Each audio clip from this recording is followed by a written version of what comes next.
Hello everyone, ako po si Jeffoy at ito ang aking Bible vlog for the day. Gusto ko lang i-share about the truth about God, about Lord Jesus, about everything around us, about the truth.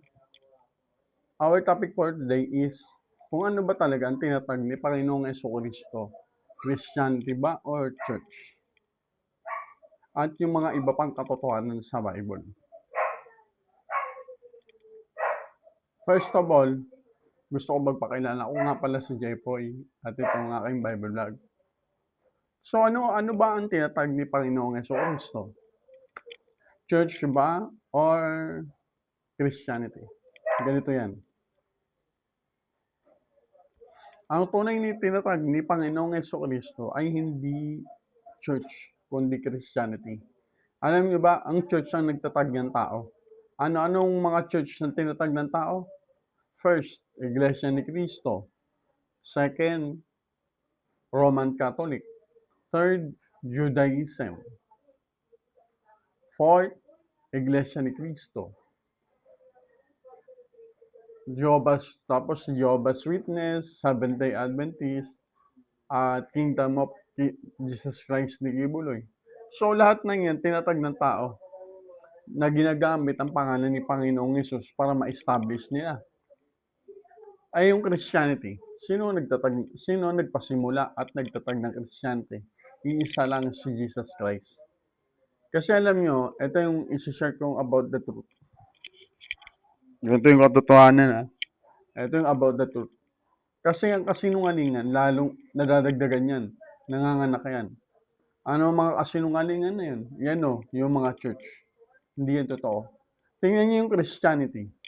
Yung Christianity na pinasimulan ni Panginoong Jesucristo. Di ba hindi na nadagdagan? Kasi ang Christianity, yan yung katotohanan. Kaya hindi na nadagdagan yan. Kumbaga, ang kasinungalingan, nanganganak ng kasinungalingan na dadagdagan. Katulad ng mga, like for example, LGBTQ. Diba yung LGBTQ, mga bakalatibo. Nadadagdagan kasi kasinungalingan. Mapunta tayo sa mga bakalatibo. Katulad nga ng sinasabi ko, sabi ng bakla, pusong babae sila. So okay, given na, pusong babae. So ganito ang tanong, paano ba nade-determine ang gender ng isang lalaki? Sa penis ba o sa puso? Di ba sa penis? So walang kinalaman yung pusong babae mo ron. Bakit? Yung gender pa nasa puso? Hindi. Nasa penis, nasa ari. Kaya kalokohan, kaya dumadami yan, yung mga LGBTQ na yan. Kasi kasinungalingan nga. Hindi na, pag tinanong nyo to sa bakla, hindi nila sasagutin eh. Kasi wala silang kasinungalingan na idadahilan eh. Di ba? Napakasimple ng tanong eh. Paano ba ma-determine ang gender ng isang lalaki? Sa penis ba o sa puso? Di ba? Sa penis. Kaya nga tinawag na penis eh, kasi lalaki. Ari ng lalaki, penis. Yun. Tsaka yung kung ano yung tinatag ni Panginoong Jesucristo, yung katotohanan, Christianity. Kasi ang church, ito literal kasi ang church tinatag ng tao yan. Tinatag ng tao yung church. Pero yung Christianity, tinatag ni Kristo yan, ng Diyos, ni Kristo.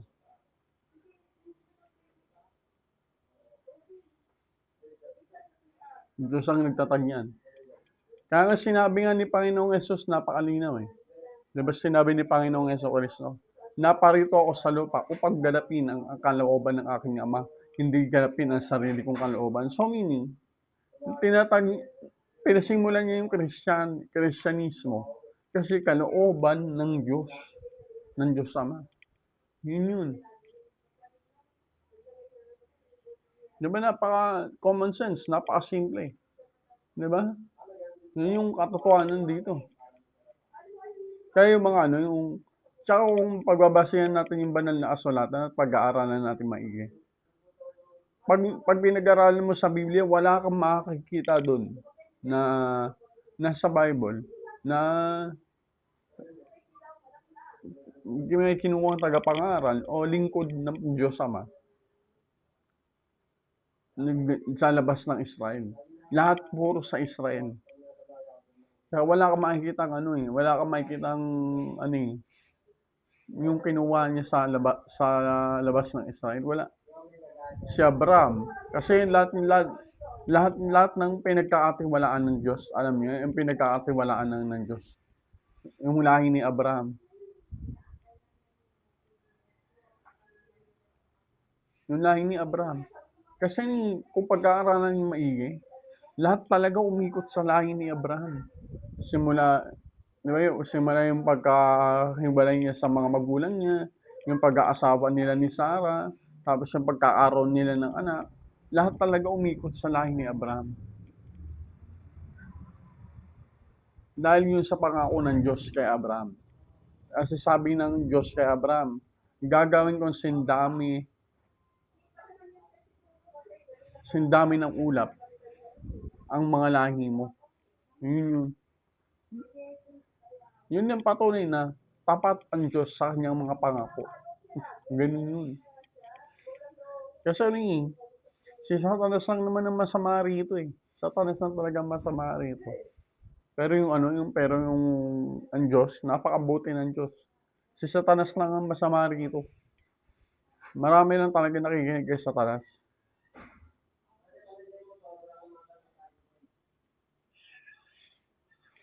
Si Satanas lang talaga masama.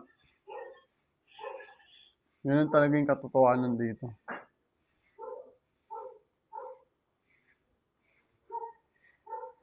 Yun.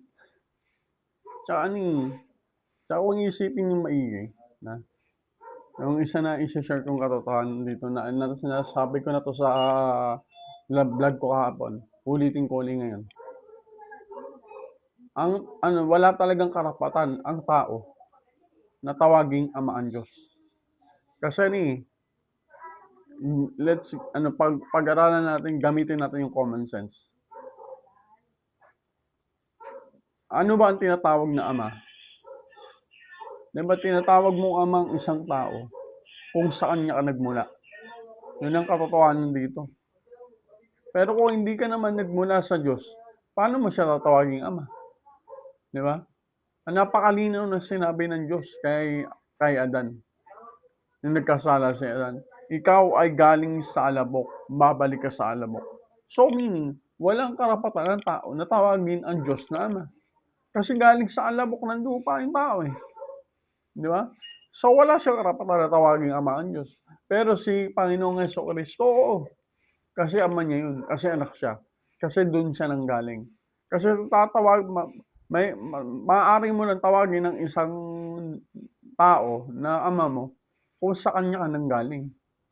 Pero kung hindi ka naman sa kanya galing, bakit mo tatawagin ama? Ibig sabihin lang ibang tao ka. Kasi hindi ka doon galing eh. Kaya wala kang karapatan na tawagin siyang ama. Ganun yun. Yun yung isang common sense na gusto kong ipaunawa. Tsaka yung mga religion ngayon, yung mga religion.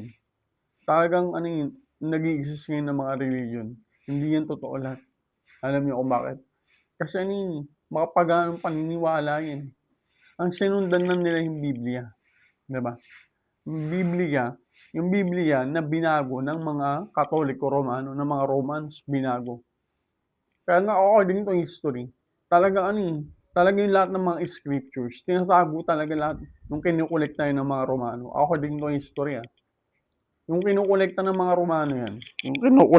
Romano, talagang tinatago nila yung mga Holy Scriptures. Kasi alam nila papalitan eh. Alam nila babaguhin eh. Kaya ngayon, ang ginagawa ng mga Romano, pag nakakuha nila yung Scriptures, pinapatay nila.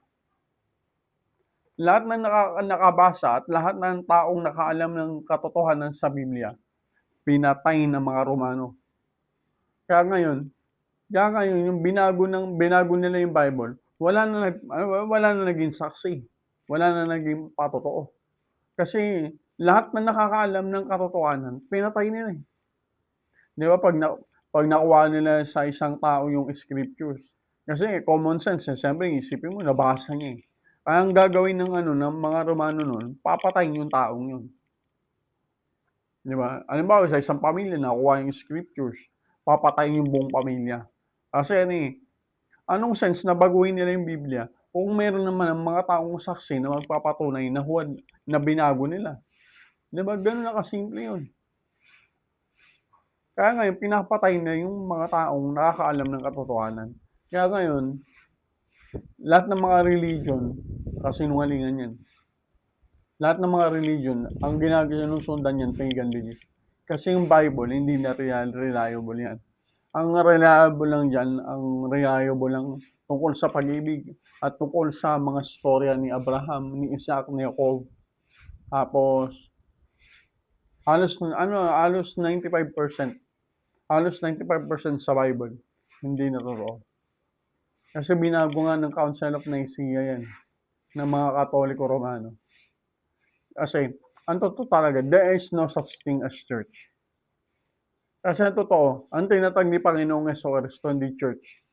Ang tinatag ni Panginoong Jesucristo, Christianity. Yun talagang tinatag niya. Yung pinakalat niya yung aral.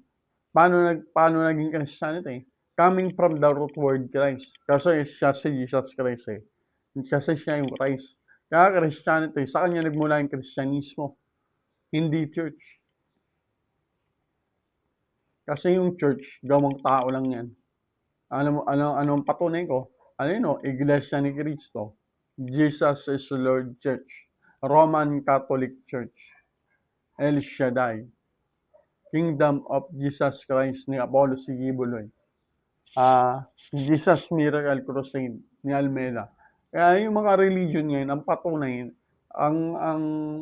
ang naging patunay ng ang naging katuparan ng salita ni Panginoong Jesucristo na nasa sulat sa Matthew chapter 24 verse 5. Ang nakasulat doon, ang nakalagay doon, marami ang magsisiparito sa aking pangalan at magsasabing ako ang Kristo at nililigaw na ang marami.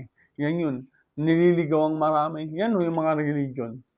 Nililigaw talaga ang mga marami. Gamit-gamit ang pangalan ni Kristo.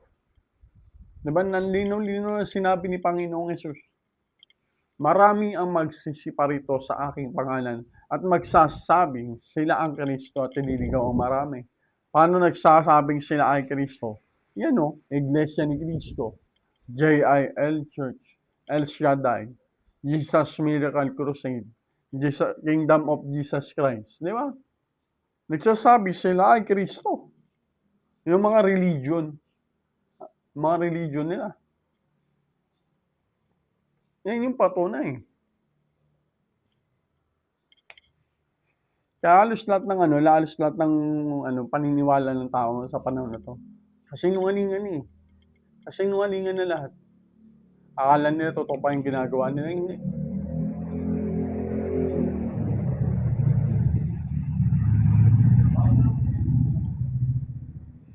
Yun. Wala na list na. Akala nila totoo pa. Kasi yung education, sabi, edukasyon daw ang susi para sa magandang kinabukasan. Hindi totoo yun. Edukasyon ang susi para sa maraming pera. Edukasyon ang susi para magkaroon ng stable na financially stable ka. Hindi magandang kinabukasan. Kasi ano bang sa tao? Ano bang naghihintay na kinabukasan ng tao? Di ba kamatayan? Di ba kamatayan lang ang naghihintay naghihintay na kinabukasan ng tao? Wala. Hindi edukasyon yun. Bakit? Mapapahaba ba ng edukasyon ng buhay mo? Hindi. Di ba? Yung kinabukasan mo, kamatayan lang din. Di ba? Pagtanda. Yun lang yun. Wag tayong maglolokohan dito. Yun ang pinaniwala ng mga tao. Yun ng mga Romano. Na edukasyon ang susi sa magandang kinabukasan. Hindi. Di ba? Ang kinabukasan ng tao, kamatayan. Anong maganda ron? Di ba? Ang magkakaroon ka ng magandang kinabukasan pag sumunod ka sa kalooban ng Diyos at maging masunurin at matapat ka sa Diyos. Di ba? Kasi pag naging matapat at masunurin ka sa Diyos, magkakaroon ka ng buhay na walang hanggan, eh. 'Pag nagkaroon ka ng buhay na walang hanggan, yun ang masasabi nating maganda ka kinabukasan mo. Kasi meron kang buhay na walang hanggan, eh. 'Di ba maganda ang kinabukasan mo? Pero yung sinasabi ng mga tao na paniniwala nila na edukasyon ang susi sa magandang kinabukasan, hindi totoo yun. Kasi ang kinabukasan na naghihintay sa'yo kamatayan lang, eh. Although makapagtapos ka ng pag-aaral, although magkaroon ka ng magandang trabaho. Bakit? Mapapahaba ba niyan ang buhay mo? Hindi. Walang sino ang taong nakakaalam kung mabubuhay pa sa kinabukasan o sa makawala. Hindi, walang makakapagsabi yan. Tanging Diyos lang at si Panginoong Jesucristo makakapagsabi yan. Pero kahit sino mang tao, hindi makakapagsabi na buhay pa sila kinabukasan, na buhay pa sila sa susunod na linggo, na buhay pa sila sa susunod na buwan o taon. Diyos lang ang makapagsasabi yan. Di ba? Ganun yun. Di ba?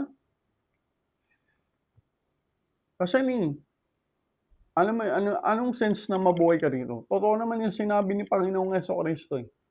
Di ba? Anong saysay ng buhay mo? Anong saysay na makamtan mo anong saysay na makamtan mo ang lahat ng mga bagay kung kamatayan lang din ang naghihintay sa'yo? Di ba wala rin. Balewala. Pero yung totoo talaga, wala na, ligaw na yung tao talaga, ligaw. Kasi yung paniniwala nila, yung edukasyon yung susi sa magandang kinabukasan, yung paniniwala nila gobyerno, yung paniniwala nila religion, yun ang akala nila. Wala na, mga ligaw na 'to.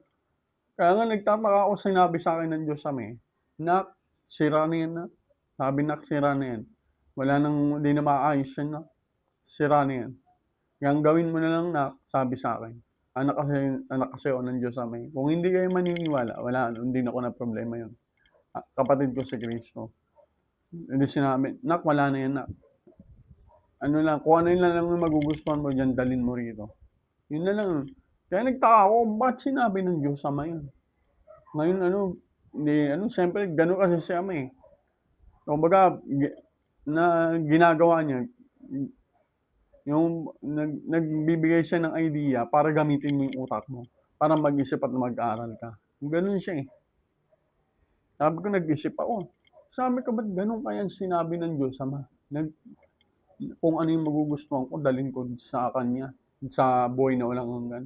Yung pala wala na talaga. Kasi 'pag sinabi mo yung katotohanan against sa Katoliko, walang maniniwala sa'yo. 'Pag sinabi mo against sa mga religion, walang maniniwala sa'yo. Alam mo, may maniniwala lang sa'yo 'pag marami kang pera.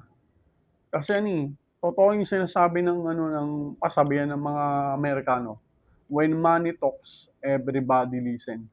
Totoo yun. Yun na yung kalakaran dito. When money talks, everybody listen. Yun na yung kalakaran dito, hindi na ang Diyos, hindi na yung pananampalataya, hindi na pag-ibig. Pera na. Yan sa buong mundo, pera na, oh. Kaya yun na doon ko napagtanto, kaya pala sinabi ng Diyos Ama na gano'n, na sira na yan. Sabi ko, totoo nga, sira na nga talaga. Wala na talaga. Totoo lang. Wala na, sira na 'to. Yun talaga yung totoo. Kaya sabi ko, nagtataka ako, eh. Sabi ko gano'n, wala na talaga. Sabi na kung ano na lang yung mailigtas mo diyan, yun na lang yung ligtas mo, ha? Pero wala na yun, wala na yan. Kasi nung simula nung sinugo ko ang Panginoong Kuya Jesus mo, sabi si Kuya Jesus, si Jesus Christ, si Kuya, yung sinugo ko, walang nakinig, walang nag-aral, puro mahirap lang ang naniwala, pero yung mayayaman at makakapangyarihan, hindi naniwala. Kaya wala. Kaya sira na yan, nak. Tsaka kumbaga kung pag-aaralan natin yung banal na kasulatan, talagang simula pa lang sa umpisa wala na talaga, eh. Simula pa lang sa umpisa wala na talaga.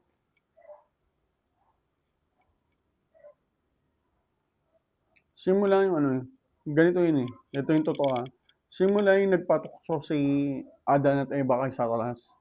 tuluyan na nasira yung sanlibutan. Ang ginagawa na lang ng Diyos Ama, ni Papa, ng Diyos Ama, ginagawan na lang niya ng paraan para tumagal at tumaba pa yung buhay ng sanlibutan. Yun na lang ang ginagawa ng Diyos Ama, eh. 'Di ba yung ano, yung katulad yung ano, yung mga Israelita, 'di ba? Imbes na maging grateful, imbes na sumamba sa Diyos, anong ginagawa?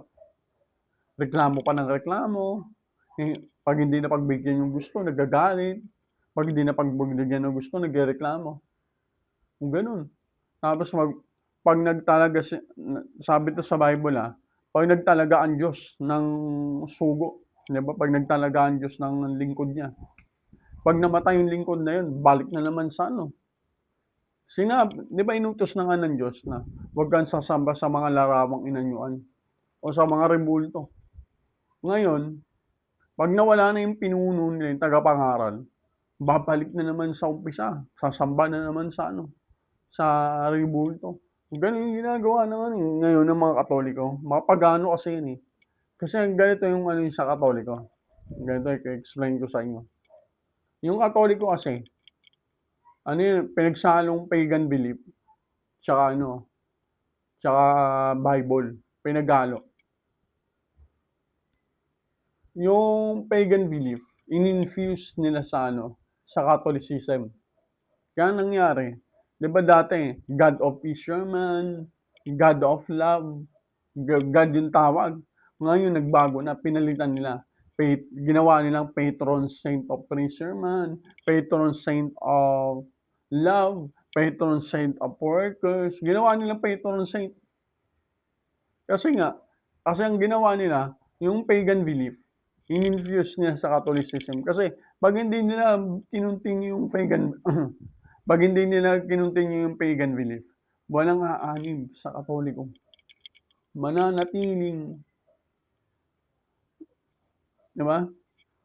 Walang aanib sa Katoliko, hindi dadamay ang Katoliko. Kaya ngayon, parang na-realize ng mga tao, ay parehas din pala 'to sa pagsamba natin sa nakaraan, sa mga Diyos-Diyosan. Ay, sasama din na rin ako. Wala naman pala 'tong pinagkaiba, eh, gano'n 'yun.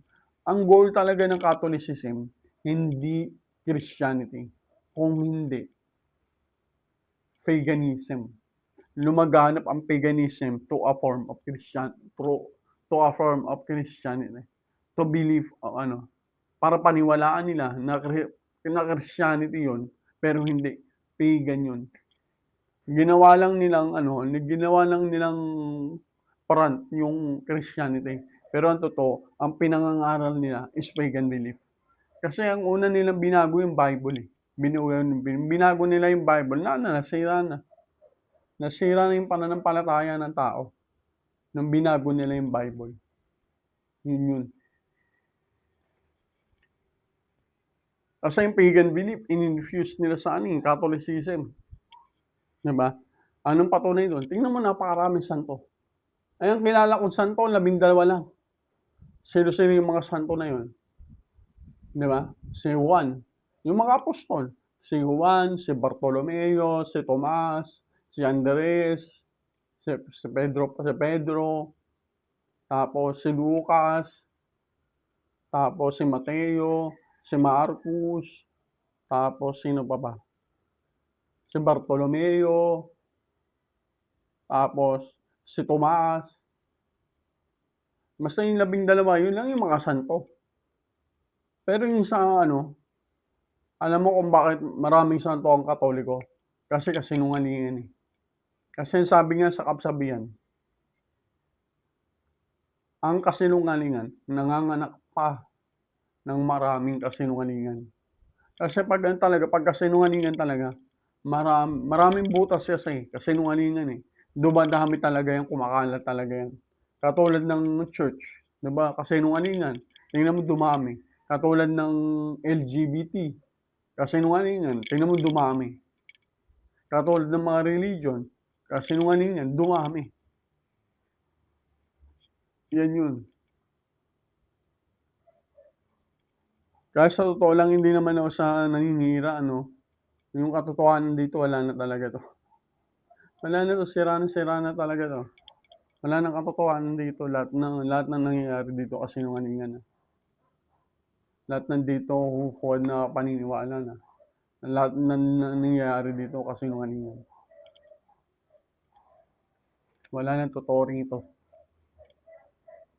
Kaya tingnan mo kasi, bigyan natin ng common sense. Kumbaga lalawakan na natin yung isip natin. Anong maa-achieve mo kung marami kang pera? 'No? Anong saysay ng pag-aaral mo kung pera lang naman yung direksyon ng buhay mo, 'di ba?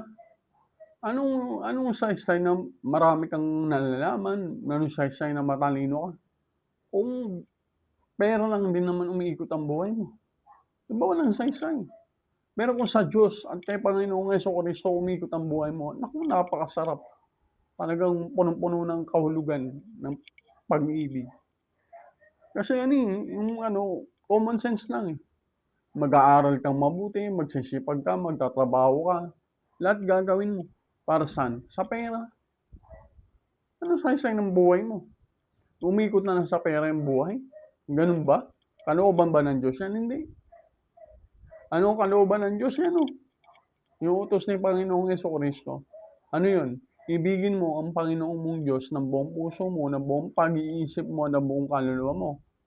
Ang ibig sabihin ng buong pag-iisip mo, ng buong puso mo, ng buong kaluluwa mo, ibig sabihin sa Diyos dapat umiikot ang buhay mo. Yun ang ibig sabihin ng buong puso mo. Ibigin mo ang Panginoon mong Diyos ng buong puso mo, ng buong pag-iisip mo, at ng buong kaluluwa mo. Ibig sabihin, ang gusto ng Diyos, sa Kanya umikot ang buhay mo. Tapos ganito, at yung ikalawang utos, iibigin mo ang kapwa mo gaya ng sarili mo. Ibig sabihin lang nun, na magkakaroon ng kahulugan ang mga buhay ng tao pag sinunod mo yung mga utos ni Kristo. Yung ibigin ang Diyos at ibigin yung kapwa. Kasi isipin mo lang, bibigyan mo lang ng common sense. Bibigyan mo ng mga common sense. Tingnan mo yung utos. Iibigin mo ang Panginoong mong Diyos ng buong puso mo, ng buong pag-iisip mo, ng buong kaluluwa mo. Ibig sabihin ng tatlong utos niyo, kung gagamitin natin yung common sense natin at kung lalawakan natin ang isip natin, gusto ng Diyos na sa Kanya umikot ang buhay mo. Di ba? Kasi buong pag-iisip, buong puso, buong kaluluwa. Ibig sabihin, yung buong buhay mo, gusto niya umikot sa Diyos. Pinalitan ni Satanas. Yung buong puso mo, yung buong puso ng tao, ang buong pag-iisip ng tao, at buong kaluluwa ng tao, umiikot na sa pera. Sasabihin ng mga tao, hindi totoo yan. Deny nyo. Bakit? Bakit ba kayo nagtatrabaho? Para mabuhay o para magkapera? Huwag tayong maglolokohan dito. Sasabihin nyo para mabuhay. Kalokohan yan. Kalokohan yan. Magtanim ka lang ng palay, magtanim ka lang ng gulay, magtanim ka lang, mga isda ka lang, buhay ka na eh. Di ba? Huwag nyo idadahilan sa akin na pera yung dahilan nyo. Kalokohan yan. Hindi ako naniniwala dyan. Dahil ang totoo talaga, kahit saan natin dalhin yung usapin na to, talagang yung totoo talaga, umiikot na sa pera. Umiikot na sa pera yung puso ng tao. Umiikot na sa pera yung pag-iisip ng tao. Umiikot na sa pera yung kaluluwa ng tao. Hindi na sa Diyos. Yun. Kaya huwag tayong maglolokohan rito. Di ba? Hindi na Diyos yung pag-iisip ng tao sa pera. Hindi na sa Diyos yung puso ng tao sa pera. Imbes hindi na sa Diyos yung kaluluwa ng tao sa pera na. Huwag tayong maglolokohan rito. Di ba, pagkapanganak mo pa lang, pinamumulat ka na pera ang mahalaga. Huwag tayong maglolokohan rito. Pagkapapanganak mo pa lang, nade-develop pa lang yung isip mo. Pinapaintindi na sa'yo na pera yung mahalaga. Kalokohan yan. Di ba, huwag tayong maglolokohan rito. Di ba? Yun. Kaya nga natatawa na lang talaga ako, eh. Kung titingnan natin maigi talagang sirang-sira na 'tong mundo na 'to. Lahat ng tao rito sa kasinungalingan na nabubuhay. Wala ng totoo rito, totoo lang, wala ng totoo. Lahat ng tao rito nabubuhay na sa kasinungalingan. Kaya yun talaga yung nakakalungkot na katotohanan dito. Wala ng totoo rito sa totoo lang, wala na talaga. Hanggang dito lang, maraming salamat. Sana nabigyan ko ng kaalaman yung isip niyo at bagong bagong knowledge, bagong kaalaman sa katotohanan tungkol sa Diyos, sa kalooban ng Diyos at sa kalooban ni Panginoong Jesucristo. Na siya, na, kaya dahil ito yung katotohanan, kaya sinugo si Panginoong Jesucristo sa lupa ay para maging representasyon ng pagka-Diyos ng Diyos Ama. Yun ang totoo. Thank you. Have a good day. Ingat kayo lagi. And God bless us all. Good day.